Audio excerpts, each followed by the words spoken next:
There is something happening inside your mind right now that most people never notice. It is not magic. It is not willpower. It is something far older, far quieter, and far more powerful than either of those things. And once you understand it, you will never see your own thoughts the same way again. For most of human history, people believed focus was a gift. Either you had it or you did not. But researchers studying some of the oldest human communities on the planet began noticing something unusual. People who faced real hardship every single day were not mentally broken. Many of them were extraordinarily calm, present, and clear. Scientists wanted to know why, and what they found changed everything. The brain is not a fixed machine.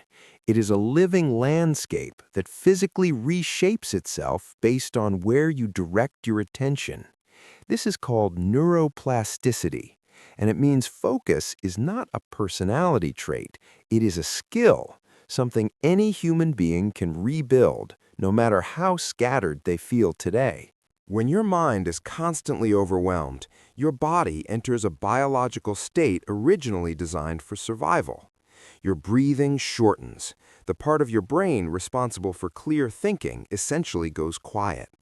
You are not broken in those moments. You are simply running ancient survival software on a modern problem. And most people spend years in that state without ever realizing it. Neuroscientists call it the default mode network. It is the part of your brain that activates when you are unfocused, replaying memories, rehearsing worries, writing stories about who you are.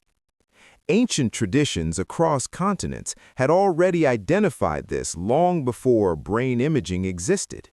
They called it the wandering mind and built entire systems to create space between a thought and your reaction to it. That space is where human transformation actually lives. Modern studies found that people who practiced sustained attention experienced measurable growth in brain regions linked to emotional stability and self-awareness. They were not monks. They were ordinary people who simply learned to bring their attention back when it wandered. And that act of returning is not a failure. It is the practice itself. Every time your mind drifted and you noticed it, every time you caught yourself spiraling and chose to breathe instead, you were not losing.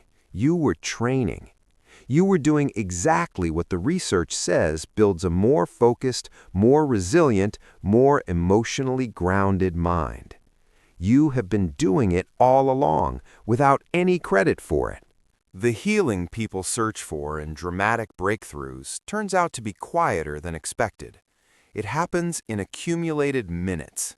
It happens when you stop treating your distracted mind as the enemy and start seeing it as a student that needs patient, consistent guidance.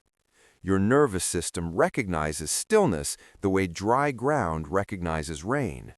The physiological response is measurable, documentable, and real.